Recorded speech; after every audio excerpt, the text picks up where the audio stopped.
Blessed Cardinal John Newman on knowledge, assent, and faith.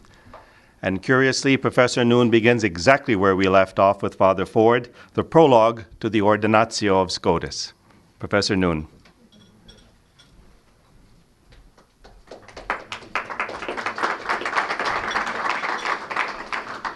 Thank you. I've written, I should have done this yesterday and I didn't. I was rather unmindful, I'm sorry, viewers on television, of the television audience. So my talk will be in 4 major sections. I'm going to begin with the prologue of the Ordinatio, and I've got the saying that Scotus there to unify his view of what the philosophers of his time have as a limiting condition regarding religious belief in the rich, full Christian sense. And it's Tenet, Philosphi, Perfectionem, Naturae. The philosophers hold for the claim that nature is complete. So you don't need anything more, and you wouldn't need real religion. And notice that we're at the end of the 13th century, and we have people like this to deal with. And then I have a section on what I call Newman-esque intimations. That is, places where it's pretty clear that the same kind of thinking about how we think that Cardinal Newman engages in, mainly in the grammar, but elsewhere as well, is to be seen in Duns Scotus. In Book 3 of the Ordinatio, the section on faith, actually it's not the Ordinatio, it's the Lectura, because it turns out, according to Father Hekish, that the Ordinatio for 323, 424, 25 doesn't exist. It's just really copying into the Ordinatio of the parallel in 3 Lectura. And then my third point is points for comparison and contrast. That's just a kind of listing of points we could consider. I did this mainly with the end in view that they could come up in subsequent discussion. And then an effort at drawing some particular comparisons and contrasts. So not by any means intended to be exhaustive. More to be stimulative for what we're going to be hopefully having in discussions. All right, Tenet Philosphi Perfectionem Naturae. In the prologue of the Ordinatio, Scotus deals at length with the position of the philosophers. Who are they? We do not know exactly who they are. There's an article by this, by the way. I was just talking to somebody about this man. There's an article, by the way, by Joseph Owens on this. This was his dedicatory article to Father Allen's Festschrift years ago. Who are they? We do not know. Even today, after an additional 25 or so years of research, we still don't quite know who they are, although we're getting better and better indications of there being such a class of people. But their arguments tell us a great deal about what their aims are. For these arguments are understood to be addressed specifically to supernatural revelation and to deny its necessity. This, by the way, is an extremely important point. I think people underread that prologue. They think he's dealing simply with historical figures. I doubt very much this is the case. I think he's dealing with contemporaries or near contemporaries who actually hold convictions of this sort. Just for about the same reason that you have to say that the condemnation of 1277 was not aiming at will-o'-the-wisps, it was aiming at real historical living personages who held real propositions. Though there are certainly Aristotelian arguments in terms of their textual origin and their historical origin, they are not simply listings of Aristotelian dicta. They are ordered so as to target revealed religion as their point of opposition. In light of this observation, I think that the view recently advanced by Gerard Sondag, to the effect that the controversy between the philosophers and the theologians in the Ordinatio prologue is more typological than historical, needs to be qualified. The opposition between philosophers and theologians may indeed be perennial in Western thought, much as Sondag suggests, but we would be incorrect to view the controversy as lacking any contemporary reference in Scotus's time, particularly in view of the recently published studies by Carlo Stehl, Albert Zimmermann, and Krukeskis among such Parisian figures as Fernando Espanos and Gilles d'Orléans. These are arts masters of the University of Paris. What the text of the Ordinatio Prologue tells us is that Scotus is keenly interested in delineating the boundaries of natural reason while vindicating the legitimate claims for religious knowledge and revelation. Scotus' solution to the first question of the prologue, namely whether the human person needs supernatural knowledge, is that the human person does indeed need supernatural knowledge in the present life, endorsing the fundamental reason given by many of his contemporary theologians. There is a gulf between what we may naturally know and what we need to know in order to achieve our true end. To clarify his solution, Scotus proposes a distinction between different senses of the terms natural and supernatural. The human possible intellect, insofar as it is a passive power, may rightly be said to be naturally inclined to every intelligible object, including God, in the sense that the intellect has a natural disposition to receive every intelligible form. To this extent, the human mind has a natural inclination towards beatitude, in the sense that intuiting the divine essence does no violence to it, and it is not related indifferently to that essence, but rather has a natural, although remote, aptitude to know it. But the possible intellect is not related to the divine essence in the present life, in such a way that the latter prompts it to engage in acts of intellectual cognition. Rather, what naturally moves the intellect, the possible intellect in the present life, are the agent intellect and the phantasms. Consequently, any knowledge that would be efficiently caused by something other than the agent intellect and the phantasm would be supernatural knowledge to that extent, supernatural in its causal origin, however, not supernatural in the sense of exceeding the natural capacity of the human intellect. Furthermore, any knowledge that would normally remain beyond the scope of what is discernible on the basis of the ordered activities of the agent and the phantasm on the possible intellect is also supernatural knowledge, since its propositional contents exceed what we would naturally be able and would naturally be available, and are matters towards which our intellects would, but for the gift of faith, remain neutral. Scotus is, there's a slight break from this. Scotus is insistent that the meaning of the terms in propositions of faith are cognizable both by non-believers and believers. It's a very key point. In other words, the meaning of the propositions themselves can be gotten. Not that they're true, but what the proposition says. Otherwise, he points out that you couldn't have intelligent disagreement, among other things, nor could the believer really commit to a certain propositional content. The core of the position taken here is that we simply cannot know by any natural means that the triune God is the end towards which we must strive, and that if we participate in the life of grace, we are destined to enjoy him in the beatific vision. The emphasis Scotus places is upon the reasons for our ignorance. One reason, and the chief one, is that the propositions bearing upon the articles of faith are simply neutral to our intellects, so long as they operate merely from the resources provided by the natural order. True, we may form the propositions, God became man, or God is one in three persons, without any supernatural aid.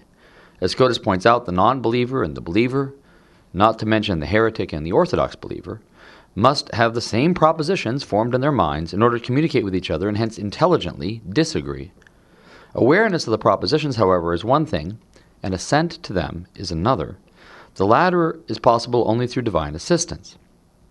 Furthermore, God may be known as the end of the universe, and in that sense known, by the way, when I say assent is only possible through divine assistance, of course he means what Newman would say is real assent. Right? As you'll see, this will come up. Furthermore, God may be known as the end of the universe, and in that sense known as the end towards which we are directed as part of the universe. The theological issue is not whether or not God is our end in this generically understood or broad sense, but rather to know whether or not he is our end in the sense of an object that we may reach or obtain, whether in this life or the next. From Scotus' point of view, to know God is our end in the sense of something which we may attain, and that he will accept certain deeds as worthy of eternal life, requires that we know the divine will, since such matters have their ultimate originating cause in the divine will. This, of course, is tantamount to saying that it is both logically and metaphysically possible for God to create human beings without ordaining them to eternal life with him. Such a claim may be thought by us to be disturbing, perhaps both in the sense that it breaks the continuity between the nature of human persons and their actual destiny, or if you want, their de facto end, and in the sense that it provides little, if any, basis for hope for a higher destiny, should our convictions be solely grounded in natural reason. Yet the motivation behind Scotus's reasoning is not skepticism, as is sometimes alleged, but rather a firmly planted desire to preserve the contingency of salvation history and the freedom of the divine will. To the mind of the subtle doctor, if we press our reasoning too far in the direction taken by earlier scholastic authors, such as St. Thomas and St. Bonaventure, we verge on making God's decision to share eternal life with us a metaphysical requirement of the reality of creation, and hence begin to eradicate, though in a different manner, the distinction between the natural and the supernatural. In sum, I would suggest, however much Scotus's reasoning may upset the serenity of our ordinary convictions, it accords well with the theological facts of the matter. What is the status of Scotus's own arguments, or those of other theologians, against the position of the philosophers, who would claim completeness for their competing conception of human life, which is led only, in their view, by the truths knowable by natural reason? Are they in any sense demonstrative? Are their principles discernible through natural reason? That is, the arguments of the theologians? Far from it. A note added to the Ordinatio text by Scotus himself, according to the testimony of two of the most authoritative manuscripts, reads as follows, quote, "Note, no supernatural quality can be shown by natural reason to belong to the wayfarer." The wayfarer, of course, is his term for ourselves and the angels, that matter, in the present life, short of the beatific vision. Nor can any such thing be required for his perfection. It is not even possible for someone who has such a supernatural quality to know that he has it.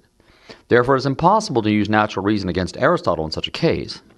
If one argues from matters believed, ex creditis, that is, no argument, ratio, against a philosopher, since he will not grant the premise that is believed. Since the argument made here against him have as one of their premises a matter of belief, or a claim derived from a matter of belief, these arguments are only theological persuasions, suasiones, from matters believed to matters of belief. Unquote. No cleaner statement could be asked for regarding the status of the arguments presented against the philosophical position, not against philosophy itself, because philosophy reaches however far it reaches, but you have to understand what's going on here. These late 13th century, and frankly, I think from a philosopher's point of view, their challenge to the church was actually stronger than our contemporaries, even though we find it more offensive, what goes on nowadays. Because they had a very complete view of human life. You had an immaterial God that was the source of the actual order. The world was an orderly place. You had a moral life that made sense.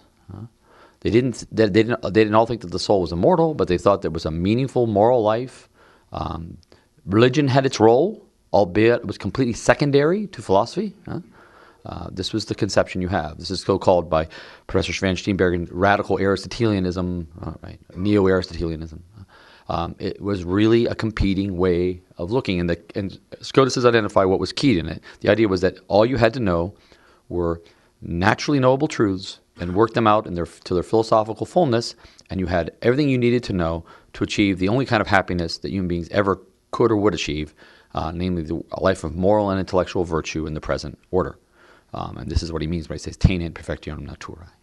And in some ways, it was much more integral a view of life, certainly, than the average modern materialist, who can't very readily, consistently make sense of his own moral convictions, if he has any, and the fact that everything is ultimately material. And the reason is that at some level, you'd have to believe that your own moral convictions were nothing but brain waves, and why should they have any more persuasiveness than any other brain wave? It's very hard to put that together. Whereas these people actually have a pretty sophisticated account of how religion could be both meaningful but nonetheless subordinated. And you start seeing these people in Paris sometime around 1265. Some people now want to push it back into the 1250s. That could be. But what's for sure is that there are people like this, real living people like this, who hold some version of this view, and that St. Bonaventure in the Collationes and Hexameron, De Doni Spiritu Sancti, knew about them, and especially Hexameron is directed against them. And Scotus is picking up the thread here in the Ordinatio Prologus. All right. So the arguments against them for Scotus are not going to be demonstrative. The arguments against them are going to be persuasiones.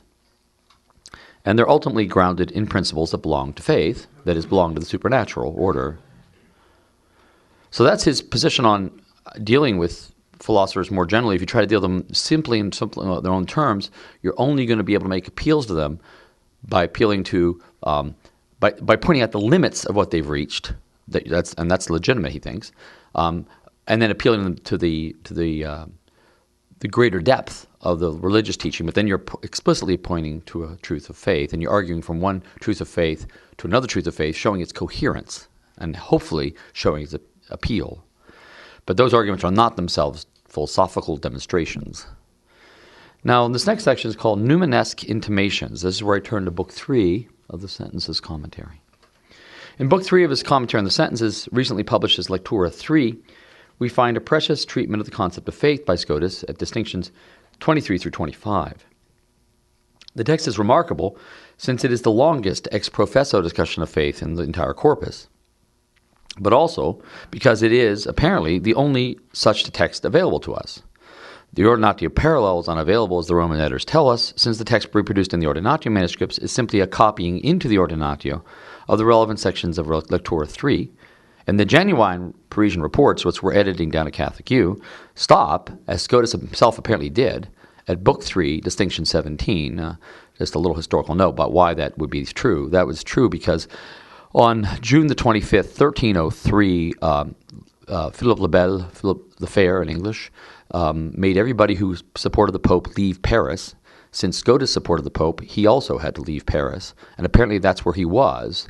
And why would he be at Book 3, you might ask? Well, because we know now from several witnesses who were passing through Paris at the time and lecturing there, that the order of lecturing on the sentences, strange as it sounds to us, was Book 1, Book 4, Book 2, Book 3. So it's June, it's almost the end of the academic year, and he's up to Book 3, Distinction 17, and that's where all the actual reports stop. So this is the only treatment in the corpus of this section of the text, of Lombard. So the questions for distinctions 23 to 25 were only three in number. Distinction 23, whether we need to posit infused faith for items that are revealed to us. Distinction 24, whether someone can have both faith and science in regard to the items revealed. And distinction 25, whether prior to the coming of Christ, faith was needed in the items that we now believe. It is the first two questions with which we shall be principally concerned here, since it is in these that we find Scotus treating of acquired faith as pertaining to both ordinary and religious matters, and as a type of knowledge, scientia. If you don't mind, I'm having a hard time with this. I'm going to move this up if you don't mind. Yeah, it's a little bit low for me. The question of whether we need to posit infused faith for revealed items of belief is divided into two further sub-issues. Whether we have acquired faith and how one should understand the doctrine that there is in us infused faith.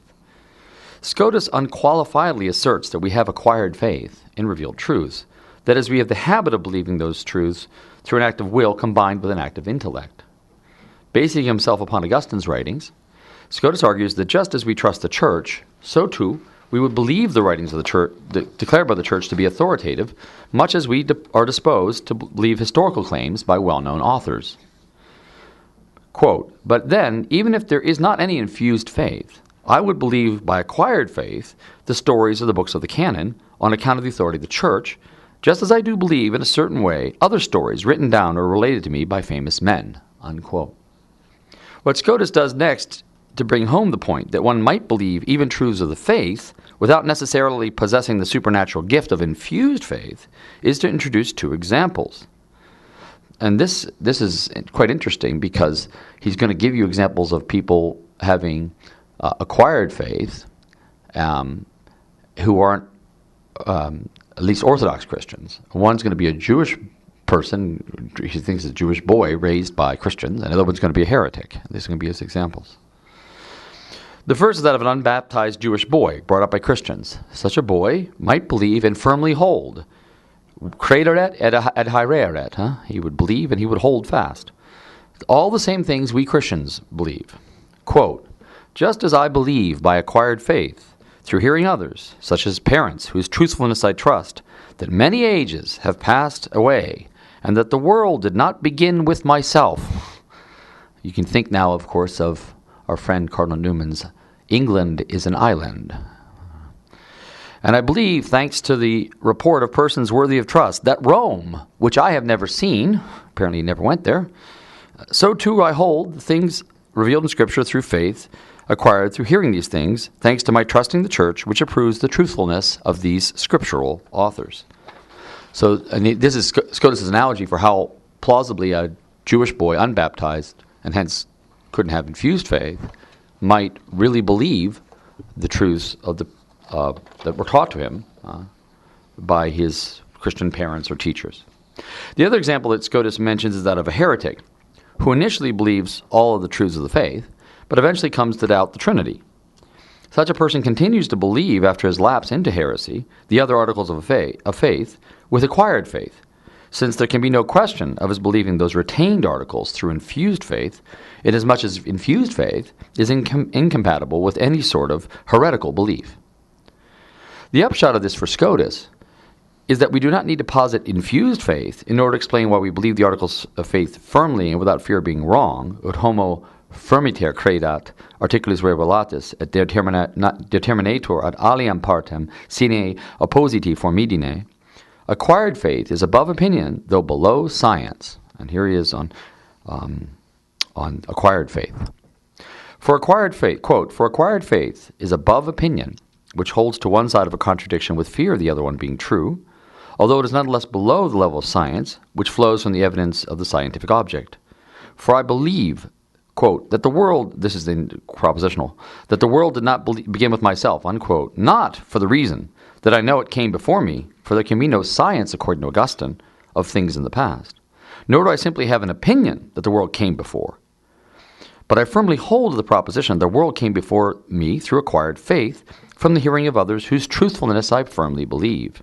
Nor do I doubt that the world came before me, nor do I doubt the existence of the parts of the world that I have not seen. For I do not doubt about the truthfulness of those telling me such things and claiming that such things are true. Accordingly, just as I do not have a moment's hesitation regarding their truthfulness, which functions as a kind of principle, so too I do not have any either regarding their statements, which functions as a kind of conclusion that follows, unquote. The first Newman-esque moment in the text of Scotus is certainly noteworthy. I consider this to be a Newman-esque moment, but perhaps not as remarkable as a similar passage in the succeeding question. In the meanwhile, Scotus has answered that one must posit infused faith not in order to explain how belief can be without deception, that is, how it can be secure, but in order to explain the greater intensity and the perfection in the act of belief.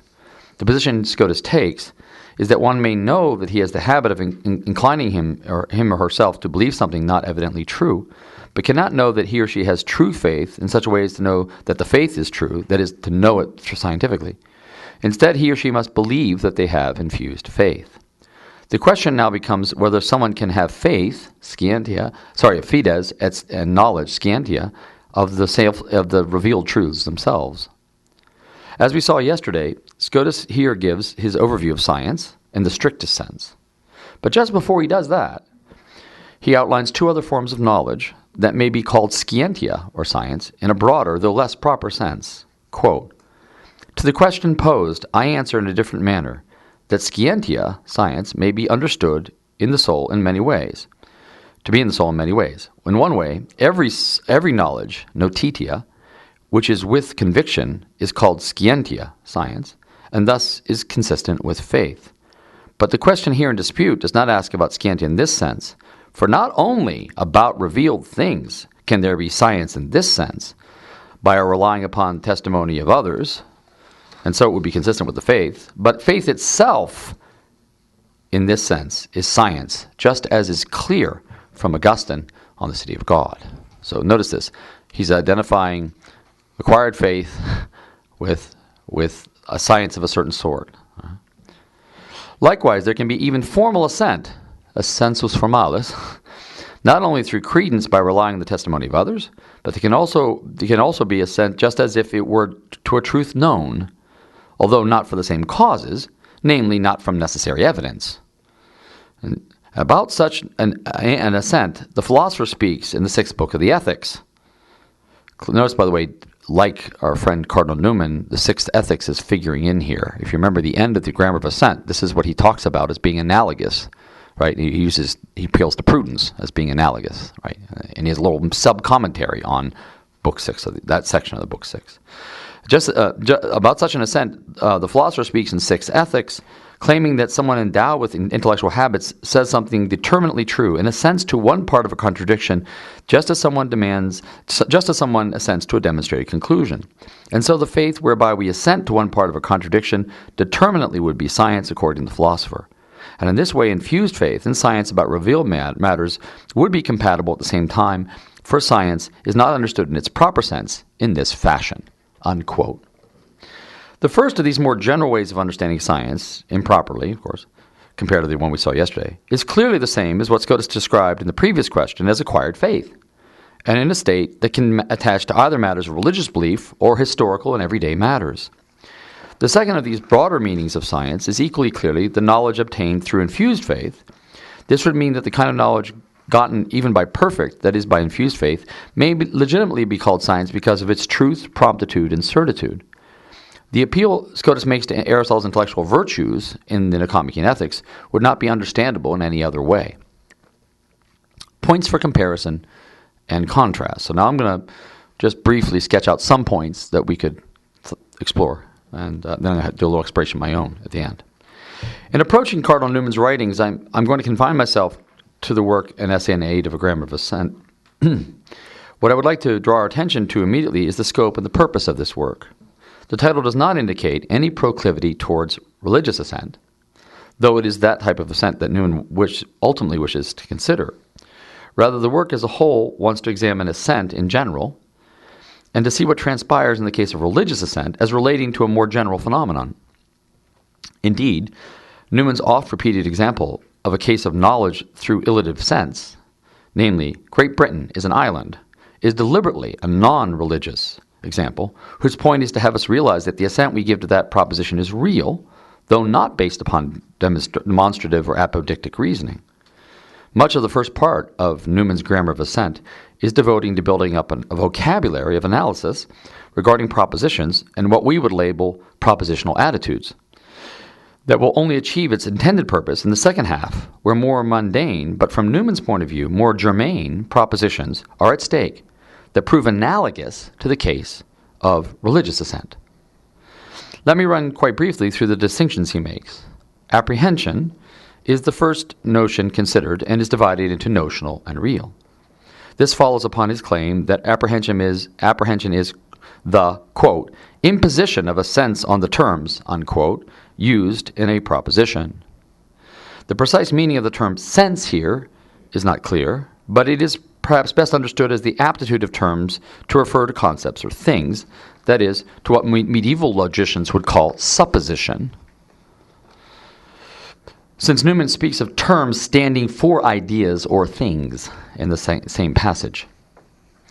Those who know medieval logic will know why this is an important matter to get clear on, because I don't think he's just talking about meaning, he's talking about meaning within a propositional context.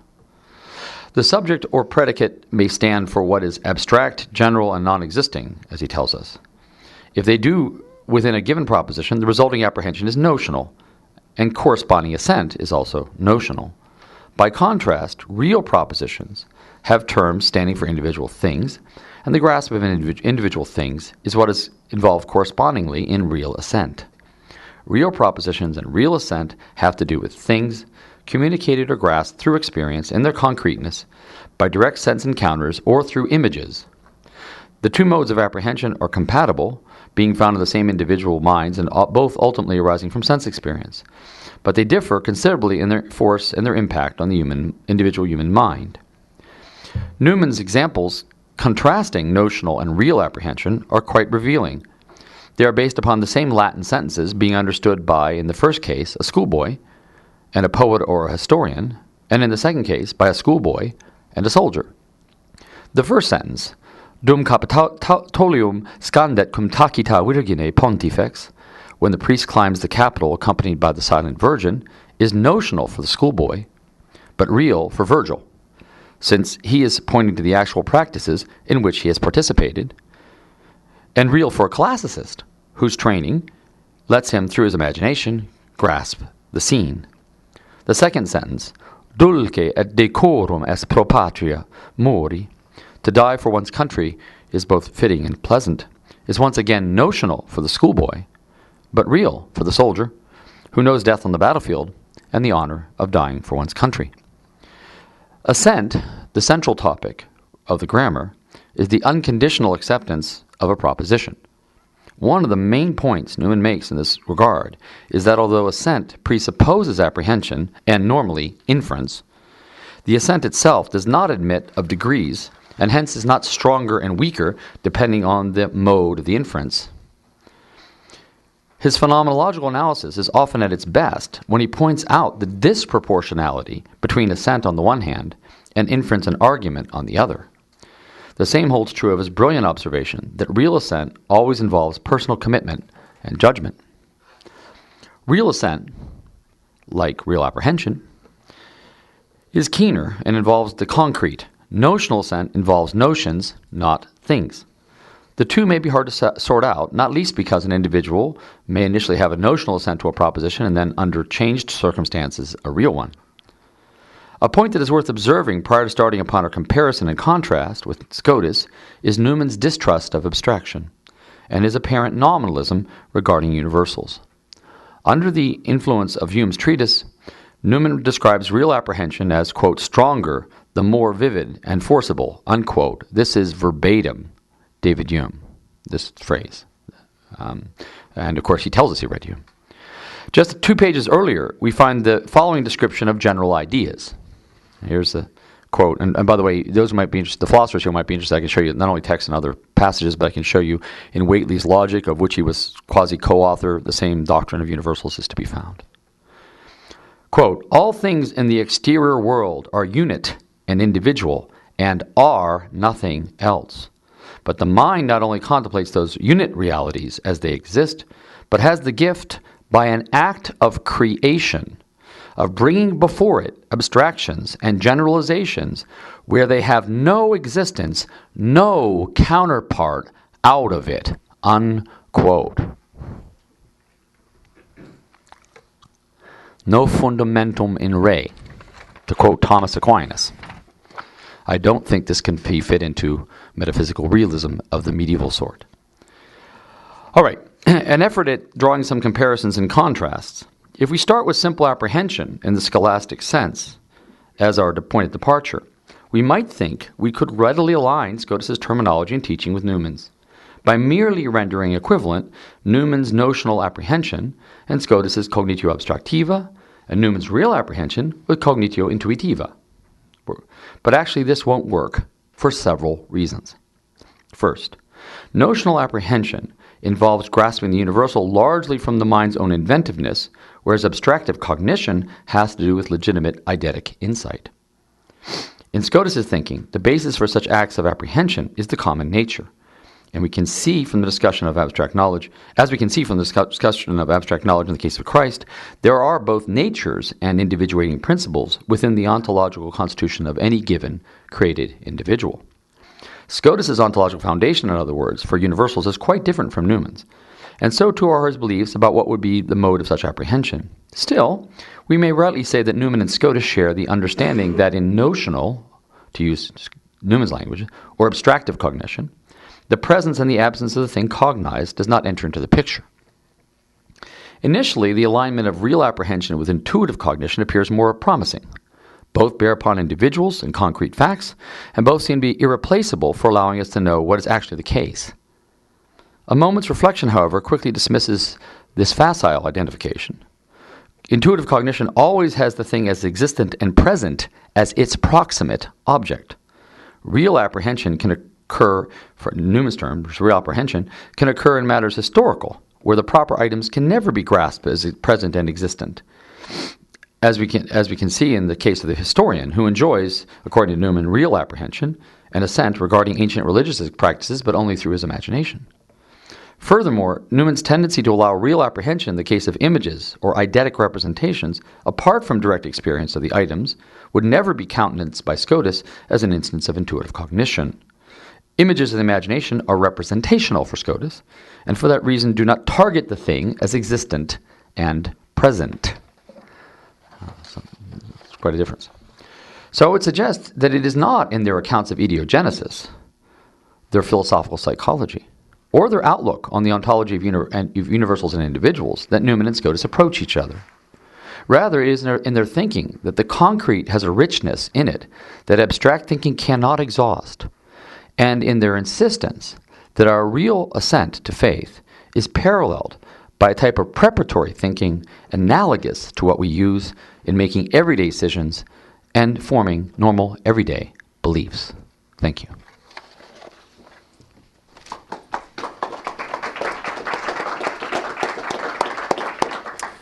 Thank you, Professor Noone. Now we can see how this follows magnificently in the trajectory to what we started with Father Ford's first presentation yesterday and how we have built up to this point. Before I open the floor to questions from our participants, I just think of one concrete story we've had to deal with at our Franciscan Study Center in Canterbury. We have students in formation that are there now, so it's time for us to take seriously the importance of getting a very sound philosophical training program. It had been let go a bit.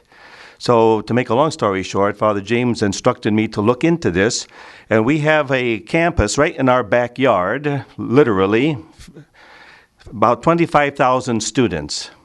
And when we asked about the possibility of our students studying ancient and medieval philosophy, the answer was, we don't have ancient and medieval philosophy. We start with Kant. So Father James instructed me to go down to Christ Church University in the town of Canterbury and ask there. That's a university now of maybe 12 to 15,000. Same answer. How can you prepare anyone for ministry, for the priesthood especially, without any kind of training in ancient and medieval philosophy? Or how can you train them based on the question we raised yesterday, if somebody is an expert in ancient philosophy and then there is no room really for a careful, disciplined, hard work of studying medieval, what we call the medieval philosophy. So we have hit the nail on the head with the problem. And when you speak about the difficulties of rationalism that leads to skepticism, then we're talking about the problem of Kant and that the radical autonomy, which is rationalism, and it's also very subtle, arbitrary voluntarism. This is what we're up against and what we can answer positively with Augustine, with the influence of Augustine on Bonaventure, Bonaventure on Scotus. Scotus is parallels there with what we're trying to do with Newman, and then this is what we're all about. So now I open it up to the participants. Our first question would... Sure, but you'll need to use the mic. Sure, please come forward. Third order regular. Please come forward so Father Martin can tape you. How far forward here? Well, just a bit here. Okay. So he can just tape you and see that magnificent, intelligent face. Oh, here. Oh, okay. So it seems like the only thing that you're saying that Newman and Scotus have in common is that in notional assent or the abstract cognition is that the objects aren't present. No, but also their way of reasoning about there being more in the concrete than abstract cognition can uncover. Okay. Yeah. Uh-huh. So and how to reason about they're both, and this is actually would be common to Matthew Aquasparta, Bonaventure, Scotus, and Newman. The idea that Aristotelian science cannot adequately cover our real beliefs about everyday objects and historical matters, because they will always fall short of Aristotelian scientia, but we know them. We don't merely believe them. Yeah. So in other words, our steadfast convictions that, as Scotus uses as examples, that the world began before me. Mm-hmm. Can we have scanty about that? We can't. But it's certain. It's not a matter of doubt. It would be unreasonable to, just like England is an island with Newman, right? Mm-hmm. In other words, our everyday beliefs are, although some of them are subject to analysis through Aristotle scantia, are not exhaustively so. And some of our most firm convictions, or if you want, underdetermined from the viewpoint of Aristotle scantia. Yeah. Although, mind you, the term scantia in Newman is mainly indebted to people like Newton, obviously, because he's much later in the historical sequence. Yeah. Mm-hmm. Yeah. Newman's conversion experience, as Father was talking about in the last talk, you can't say that that's intuitive cognition taking place because it's... No, you could say he's intuitively aware of his conversion experience. Sure he is, because that's one of his mental acts, sure. But the experience itself is he's not just generating that through intuitive cognition. Okay. He's grasping he has one through intuitive cognition. Mm-hmm. In Scotus's terms, that's right. Mm-hmm. Yeah, is it similar at all? What I think is very similar is this idea that religious thinking about what to believe, really believe. So I think it's extremely similar. So a point of comparison rather than a point of contrast. That real belief is governed by a kind of reflection and reasoning that merits the term knowledge, and that's in general, regarding historical matters or things you believe in, and that this is a preparation and an analogy for how religious beliefs are formed. Now, I didn't have time to go into it, but he goes through just such a list in the Ordinatio prologue, in the one precious section. There is a slight parallel in, I think, Book 4. As he goes through a little bit of, it isn't exactly the same, but he goes through a list of, in the original text, 8, then eventually 10 signs of Christianity. And at the end of this, again, I didn't have time to go into it, he says, well, how reasonable would it be to believe that all these signs would hold good, and this wouldn't be the true faith, which is very close to the mode of convergence reasoning, as it's called in Newman, where the whole set, in which any one of these items could be probabilistically explained otherwise, but the set has no account. Yeah. Okay, and that's very close to Newman.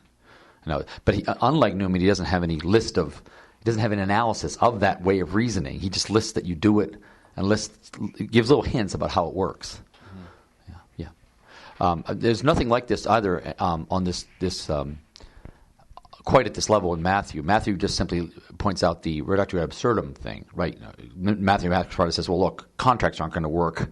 You're not going to believe your wife's your wife. You're not going to trust her because, after all, you have no scientific demonstration that she hasn't been unfaithful. Okay. Mm-hmm. And he just lists all the absurdities. Scotus tries, in a more positive vein, to say, okay, look, let's look at how we think about historical matters. Obviously, by definition, we can't know them in the Aristotelian sense.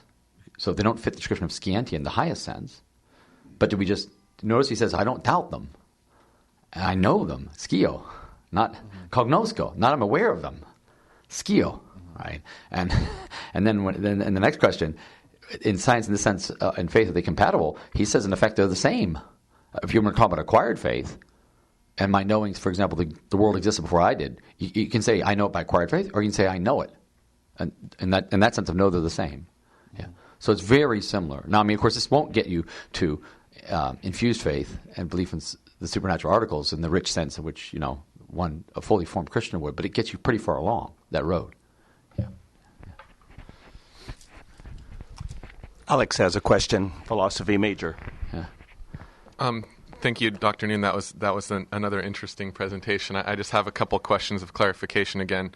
One was from page 11, when you're introducing the distinction between notional and real assent. Yeah. The first paragraph, you say, real propositions and real assent have to do with things communicated or grasped through experience in their concreteness by direct sense encounters or through images. Mm-hmm. And then skip down when you have the classicist who has real assent. Yeah. Not notional, right? Right. Okay, but it's through his imagination that he grasps with sense. That's right. That's what Newman would say. Okay. And that's why it's not parallel with Scotus. Scotus would say that he would think that classicist's awareness, however much he might exercise his creative imagination, Scotus would think that was creative imagination, right? because it's trained by intellectual considerations what in I a way want- that an animal's wouldn't be, that still would only count as abstractive cognition for Right. Newman-Scotus. So what I want to know is how can, through the imagination, Newman believe that a thing is grasped in its concreteness? Thanks to David Hume is the answer. So in what? If you know, do you know Hume's theory of imagination? No. Yeah, that's the answer. Can you say a little bit more about that? Well, do you know Hume's theory of identity? No. Okay. Okay. Well, That's why I know that this is David Hume, because I could smell it.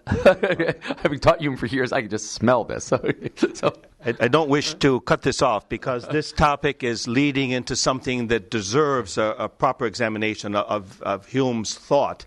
Because in another place, we're going to try to say that you look at the logic of Occam. Father Peter already has pointed out the differences, at least briefly, between Scotus and Occam, the end of the Via Antiqua of Scotus and the beginning of the Via Moderna with Occam. And then it's extremely complicated, and you have to be very careful about generalizations. But we watch the connections there, Occam, and how that we went through some of the names last evening. But look at the connection then to Hume. This is why this is so important, and I'm asking that we may defer it to the panel this afternoon, and then to look at the connection to Kant. You'll see the difference right away if you keep this framework in mind. Bonaventure, and his influences from Augustine, Bonaventure, Scotus, Newman. With that, I'm going to call us to a break, and Father Peter will be the presenter. He's going to possibly try to address some of these questions subtly, at least prepare us for that panel this afternoon, and we'll be back focusing more on the practical linkages between Newman and Scotus. That's our goal here. Thank you. Thank you. Thank you, Professor.